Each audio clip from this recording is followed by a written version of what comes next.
Hi guys, it's Jess from Honest Fiction and welcome back to my channel.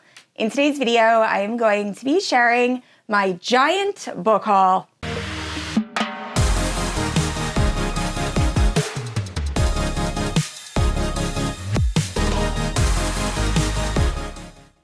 Alright guys, I realize I just posted a book haul less than a month ago. However, I recently went to ApollyCon, and actually I should have a video out right before this of my ApollyCon experience. I had such an amazing time, but I bought way too many books. They had so many gorgeous special editions, and this was my first big sighting, and I just lacked impulse control. So I bought a ton of books. Also, it seems like while I was at ApollyCon, every single one of my book boxes ended up getting delivered when I was home. So when I got back, I had like 8 packages on my doorstep. So there is just a lot of books that we have to cover in this video. Now, the majority of these books are fantasy romance. Also, a lot of them are special editions. I will give you a brief summary, spoiler-free summary of every book and kind of my overall feelings, unless I haven't read them yet, and then I'll just tell you what I think the book is about. But I am so excited to talk about these books with you guys. Now, definitely utilize those timestamps below if you are looking for a certain genre. Like I said, we have fantasy romance, also dark romance, contemporary romance, and just so many amazing reads. Now, if you're unfamiliar with my channel, I post new videos every Wednesday and Sunday. If you haven't yet, please like and subscribe. You can also hit that notification bell to be notified whenever I post new bookish content. You can also check out my Instagram, Goodreads, and Patreon, all linked down below. With all that out of the way, let's get into this book haul. So starting off with YA Fantasy, first up we have Darker by 4. I believe this was Fairy Loot's April pick, or their YA book pick, and I have not heard anything about this book. I honestly, when I opened the book, I was not expecting this to be the selection, but it sounds pretty good. It is an urban fantasy, and I'm not the biggest fan of urban fantasy, but this is following a girl named Rue, who is an exorcist in training, so she's trying to kill monsters with her power. I think she's also trying to avenge her mother's death.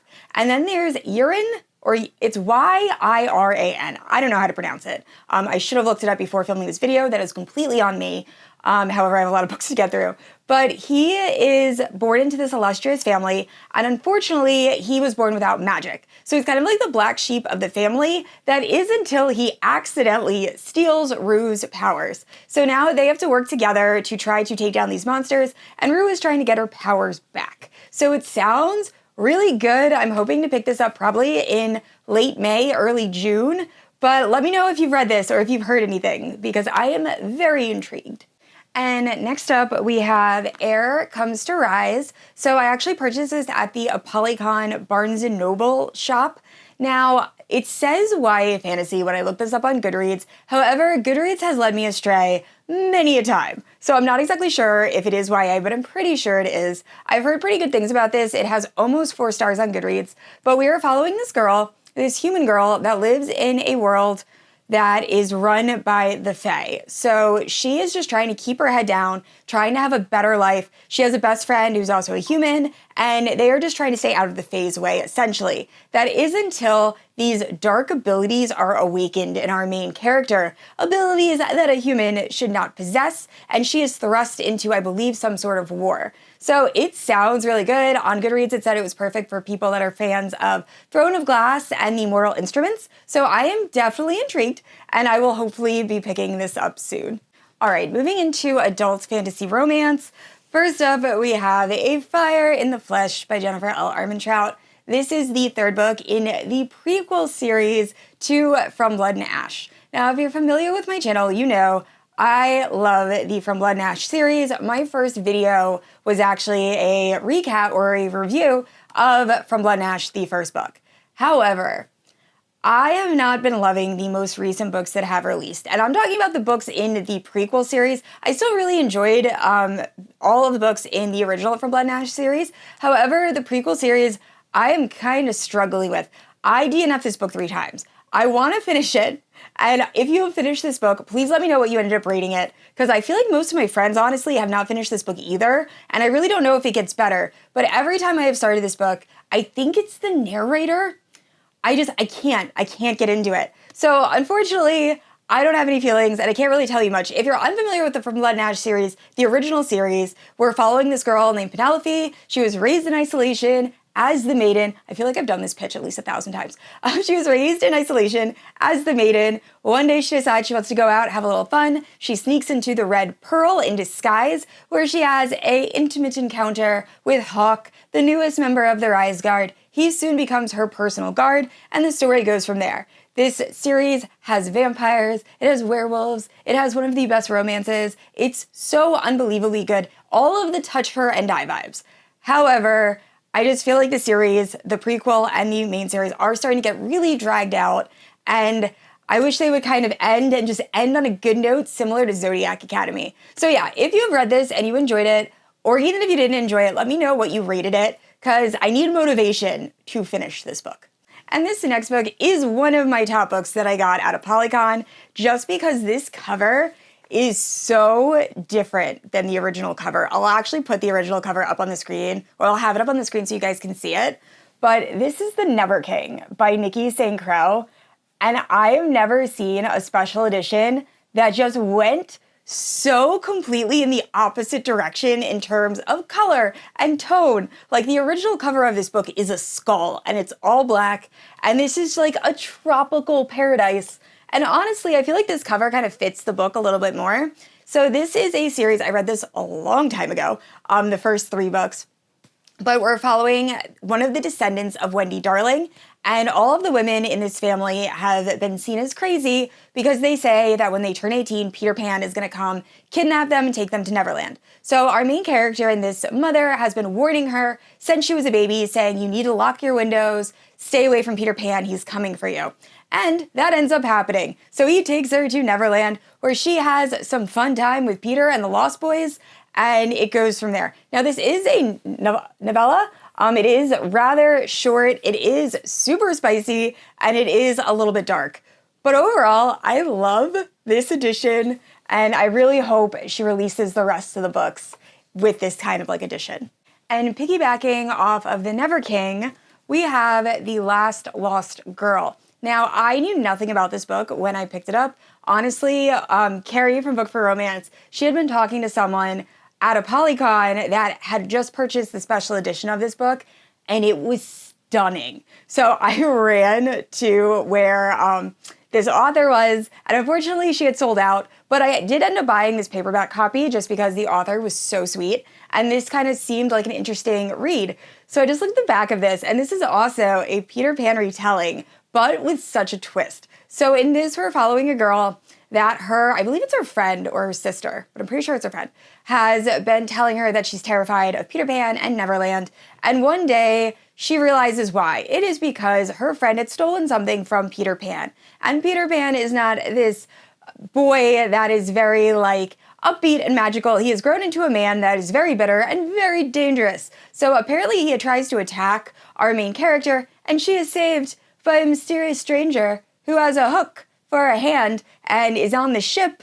We can guess who that is, and apparently they have a lot of chemistry. However, this stranger with the hook has his own motivations and is in search of something, and it goes from there. So this sounds so good, and I just checked, and there is an audiobook available, so I will definitely be reading this soon. And next up is a book I've been seeing all over Bookstagram, and that is Lore of the Wilds. So this is Fairyloot's first romantasy subscription book. I was so excited I was able to get on that waitlist right away, and I am very interested if I'm gonna like this book or not. All I really know about this is it has a love triangle. So we're following Lore, and she was raised in this village where the Fae essentially rule. And this village is surrounded by this like malevolent wood. So Lore decides that she's gonna approach the Fae Lord and ask for a deal. I'm not exactly sure what the terms of the deal are, but really what Lore wants is her own sort of power.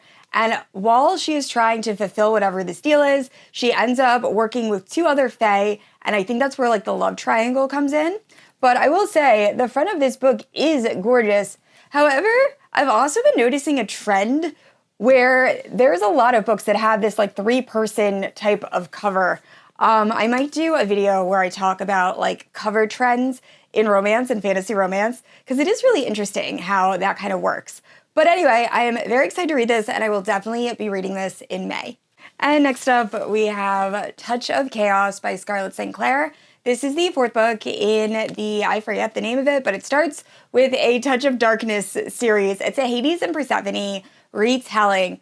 I loved the first two books in this series, and then I think at the time the audiobooks hadn't released, and I never picked it back up, but I did really enjoy it, which is rare, because from what I remember, it was a little bit of an urban fantasy. We're following Persephone, and she ends up in this entanglement with Hades, who ends up owning this, I believe, gambling ring, and similar to the tale, she ends up owing him a debt, and kind of has to stay with him for a certain amount of time, but I loved their romance. So this is actually probably not how this dust jacket is supposed to go.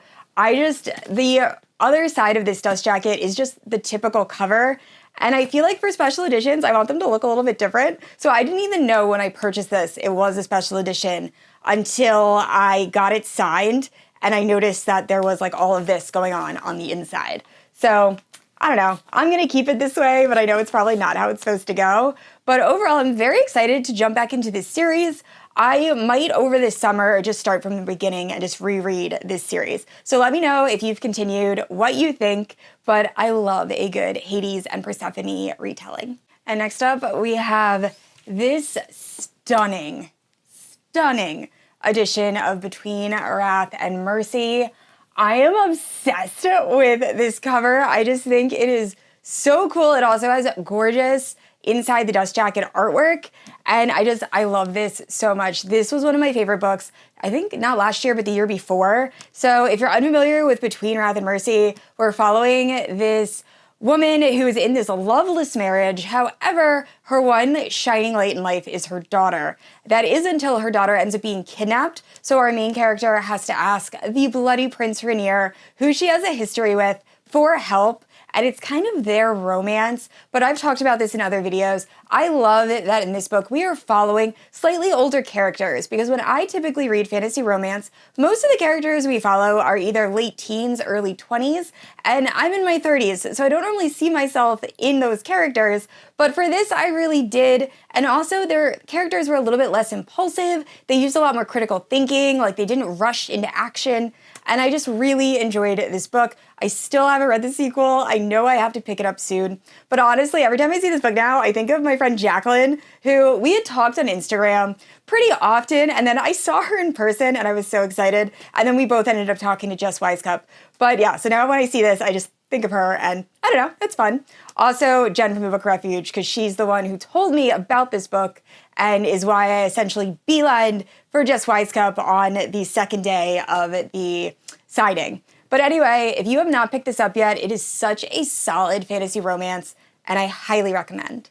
And next up is an urban fantasy romance. We have Shattered Vow by Eva Chase. So this is another special edition I got at ApollyCon, and this is following a girl that, along with her friends, she was forced into these horrible experiments, and she is able to escape. When she's finally able to come back and try to save her friends, they believe that she has turned against them, and I believe it's their story. Now, I don't know if this is wide shoes or not. I looked on Goodreads and it didn't say, and I feel like typically with Goodreads, like it points out if it's wide shoes, but that premise sounds like a wide shoes romance. And I read Thief of Silver and Souls by the same author, which was wide shoes, but so, I don't know why I said but, I love wide shoes, and so good. So I am very excited to see if I love this book as much as Thief of Silver and Souls. But yeah, I plan on reading this in early June. And moving into paranormal romance and monster romance, I kind of group them together.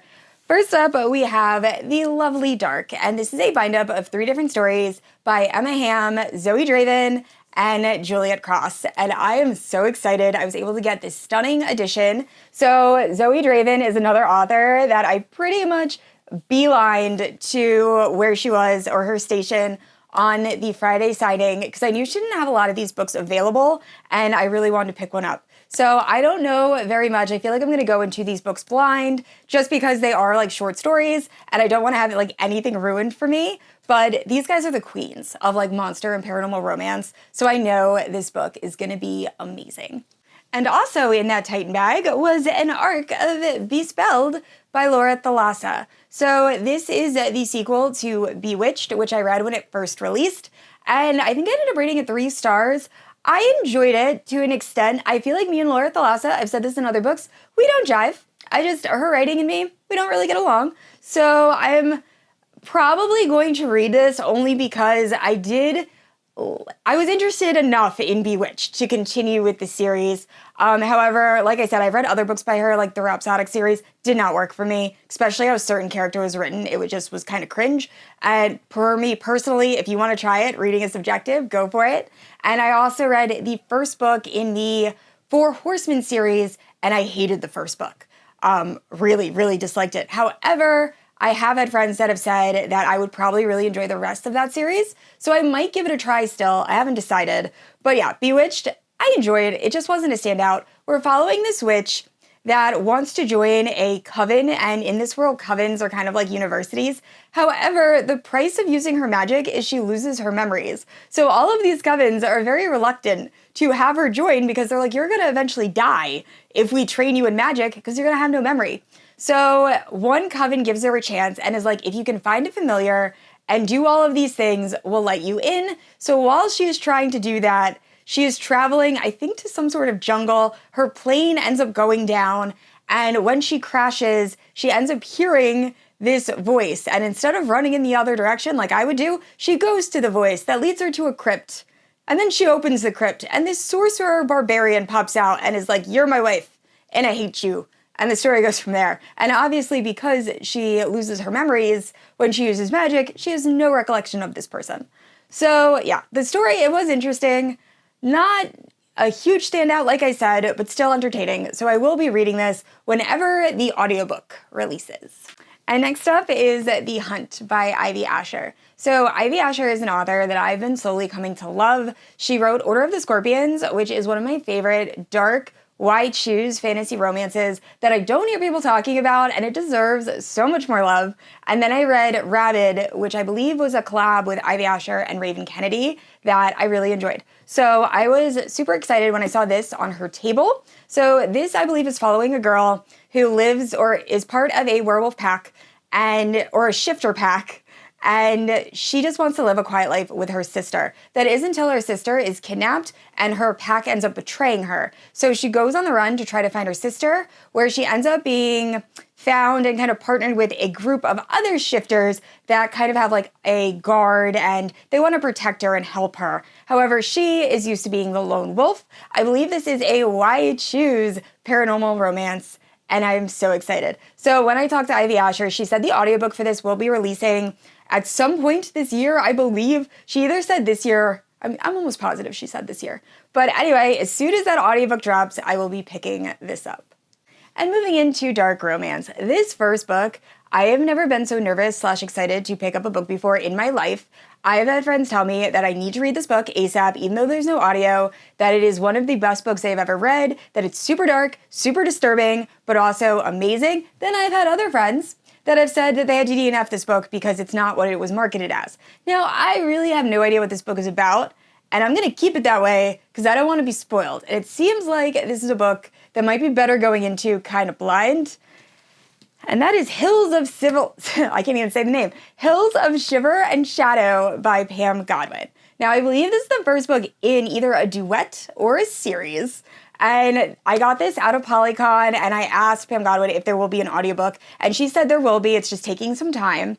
So I will read this the day the audiobook drops, because I heard this book is so unbelievably dark. All I know about it is a dark, Wide Shoes romance that is set, I believe, in a cabin, and the guys are all a little bit insane. Which honestly, most of the Wide Shoes books I love, that is kind of like the plot synopsis. Like Heartless Heathens, I would say has a similar vibe. And that's one of my favorite Wide Shoes. So I personally think I am going to absolutely love this book. I am just patiently and not so patiently waiting for the audiobook to drop. And this next book, I have to give another shout out to Jen from the Book Refuge, because she messaged me while I was at ApollyCon because I had no idea this special edition was available. And by the time I got to the Barnes & Noble store, there was only like 6 or 7 left. So, or at least there was only 6 or 7 left on the table. They might have had more in storage. But it is the Sinner's Duet, and this is by Sophie Lark. So this is a bind-up of There Are No Saints and There Are No Sinners. I believe that's the 2 books. I read those books, I think, 2 years ago, and I really enjoyed them. There is a scene involving a table that lives rent-free in my mind. But this is following this girl who ends up being abducted by a serial killer and left as a trophy for another serial killer, only to then start working for that other serial killer. And she's a painter, he's a sculptor. It's their romance. For half the first book, he's contemplating killing her. So I loved their dynamic. This was such a unique and just twisty, dark romance that I really enjoyed. I will definitely be doing a reread soon, because like I said, it's been a while since I read both books. But overall, I just love Sophie Lark, so if she's gonna have a special edition, I'm going to buy it. So this next book actually has a funny story that goes along with it. So at ApollyCon, me and Carrie from Book for Romance decided to go to this Mystic Box event, and we got in line and we ended up meeting up with Bex from Bex Reads, and then Lisa from Babe in the Library, and a few other people that they had along with them that we met that were super sweet. So anyway, we were in this line for 2 hours, and the entire time we're talking about books. Honestly, it was probably one of the best times I've had waiting that long in a line, just because I've collabed with Bex so many times and we've never met in person, despite not living that far from each other. We need to fix that. But so anyway, we were talking about books, but by the time we finally got into the event, they did not have any books for sale besides this one. And I was the only one that was like, you know what? We just spent 2 hours in line. I am buying this book. I know nothing about this book, but I just feel like it wasn't wasted time because honestly, friendships blossomed. However, it was a very long time to be in line to not get anything out of it. So I bought this. Honestly, now that I've looked at the premise, it sounds really good, so I don't regret my decision. However, I didn't realize Monica Murphy wrote these types of books. So I read A Million Boy Kisses. I loved that book so much, and it's not something I would typically read. It's younger characters, romance, but it was really good. So this is apparently following a girl that knows that she's going to be in an arranged marriage, and when she meets her husband, he is the absolute worst, and she refuses to listen to him. Also refuses to listen to him in the bedroom, and it's their romance. Now, I think this might be a bind-up of 3 books. I saw that on one site, but then the other site said it was just 1, so I'm not exactly sure. As you can see, I have not opened this yet because I am going to wait until I decide if I like this book or not. So I'm either going to read the ebook or wait for an audiobook to come out. I might try to see if there's even one in the works. But yeah, so that is why I have this book, but I am excited. The premise does sound like something I'd be into. So like I said, I don't regret my decision. And last up for Dark Romance is Crybaby by Monica James and Michelle Lancaster. So this is another book I bought at ApollyCon. When I was at Monica James's station, I could not for the life of me find the book I wanted her to sign, which was Bad Saint. And I said, you know what, let me just buy another book. And she was so sweet. She's like, please take your time, look for your book. And I know I love her writing. So I definitely wanted to check out some more of her books. And I said I loved super dark romance. What would she recommend? And immediately she was like, you need to read this. So I am very nervous, but very excited to check this out. It does have an audiobook, and I believe we're following this like troubled, I don't know if he's a teenager or like young adult, but he's super troubled. I think he steals stuff and things like that, sleeps around with married men's wives and is just like not the best. And then he ends up having a relationship with this girl named Darcy who is also going through it. But that is all I really know. And I'm so excited. So I will definitely be reading this month, and I cannot wait. And moving into contemporary romance, first up we have String Me Along by Lillian T. James. Now, I read Meet Me Halfway when it first released, so about 2 years ago, and that is a single-parent romance. That is one of the best single-parent romances I've ever read. It does such a good job of showing how the people can sometimes judge a younger parent and want to give their input without knowing the facts, and it was just such an amazing read. So I honestly kind of forgot about it until I was getting a book signed by Lillian T. James, and I saw this cover, and I asked if it was in the same world as Meet Me Halfway, and she said this one actually follows the friend we meet in Meet Me Halfway, who is this like kind of flighty, I think she's a musician, and it's her romance, and I loved her. She brought such comedic relief to meet me halfway, so I am so excited to pick this up. And saving the best for last. Now, these last 3 books were the only books I had planned to buy at ApollyCon. I had actually set money aside for them because they were a little bit expensive, but I love this series with all of my heart. It is one of my favorite comfort series, and it is just so unbelievably good. So when I saw that Nicole Fiorina was gonna have these available at ApollyCon, she was the first author. As soon as those doors opened on Friday, I ran. I ran so fast, someone beat me. There was one person in front of me at her station, but I was able to get these, and that literally set the tone for the rest of the day. I was so excited. So this is the Stay With Me hardback series, and they are just so stunning. So this is a contemporary romance series. We are following Mia and Ollie, and if you're unfamiliar with the series, Mia is this girl, she's kind of troubled, she's had a rough life, and she really doesn't have any sort of empathy. So she's been diagnosed as I don't think it's psychopath, but she's been diagnosed and has to go to this boarding school, which is also kind of like a mental hospital. And when she gets there, she meets Ollie Masters, my top cinnamon roll book boyfriend, who I adore so much. So anyway, she meets Ollie, and Ollie is the exact opposite of Mia. He feels emotions too deeply, and that is why he is there, and it is their romance. And I will say, parts of this book are very unhinged. There are crazy things that happen, but I just love Ollie and Mia and their romance so much. So please, if you have not read this series yet, like I said, it is one of my favorite contemporary romance series. It is so good, so definitely pick it up. All right, guys, that is it for my giant book haul. Thank you so much for watching, and if you've read any of the books I mentioned, please let me know down in the comments below. And I'd like to say a huge thank you to my Paladin protectors, Amanda, Erin, Leslie, and Kat. Thank you so much for supporting my channel. And I said this already, I post new videos every Wednesday and Sunday, and if you haven't yet, please like and subscribe. I will see you all next week. Bye!